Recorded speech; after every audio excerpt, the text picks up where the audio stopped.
ഈ ബീഹാർ ഇലക്ഷൻ കഴിഞ്ഞു കഴിഞ്ഞാൽ ബി ജെ പിന്ന് 10-60 എം പിമാർ അവർ റിസൈൻ ചെയ്യാനുള്ള സാധ്യതയുണ്ട്. കാരണം അവർ മോദിയുമായിട്ടുള്ള അടിയും ബി ജെ പിയുടെ പല പല റീസൺസ് ഉണ്ട്.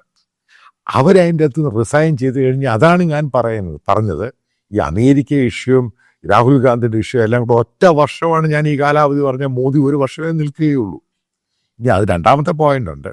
ഇന്ത്യയുടെ ബാഡായിട്ട് മോശമായിട്ട് എക്കോണമി മാറിക്കഴിഞ്ഞാൽ, അതായത് അമേരിക്കൻ ടാരിഫ്, വരാൻ പോകുന്ന യൂറോപ്യൻ യൂണിയൻ്റെ അടുത്തൊരു പണിഷ്മെൻറ്റ് യൂറോപ്യൻ യൂണിയൻ ഉണ്ടാക്കാൻ പോകണം ഇന്ത്യക്കെതിരെ.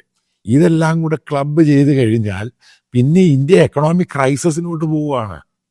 ഇതാണ് യാഥാർത്ഥ്യം. പിന്നെ എങ്ങനെ മോദിക്കാണ് പ്രധാനമന്ത്രിയായിട്ട് ഇരിക്കാൻ പറ്റുന്നത്?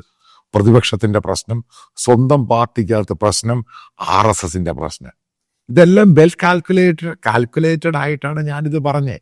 അമേരിക്കയ്ക്ക് ഇനി മോദിയെ ഇന്ത്യൻ പ്രധാനമന്ത്രിയായിട്ട് ഇരുത്താൻ താല്പര്യമില്ലേ? അതിനവർ ചെയ്യേണ്ട പണി മുഴുവനും ചെയ്യും.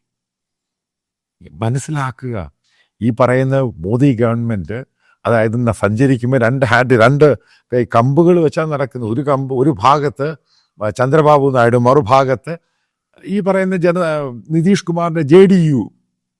ഇത് ഏതെങ്കിലും ഒന്ന് ഒടിഞ്ഞു വീണാൽ മതി. ഈ പാർട്ടി എന്ന് പറയുന്നത് ഈ BJP എന്ന് പറഞ്ഞ രണ്ടായി പോവും. ഇത് പറയുമ്പോൾ തമാശയല്ല. ഇത് ശരിക്കും വെൽ കാൽക്കുലേറ്റഡ് ആയിട്ടാണ് പറയുന്നത്. കാരണം പല BJP നേതാക്കളോട് ഞാൻ സംസാരിക്കുന്നുണ്ട്. അപ്പം അവരൊക്കെ പറയുന്നതാണ് ഈ ഫീഡ്ബാക്ക് എന്ന് പറയുന്നത്. അവരും ഫെൻഡപ്പായി മോദിയെ കൊണ്ട് പല രീതിയിലും.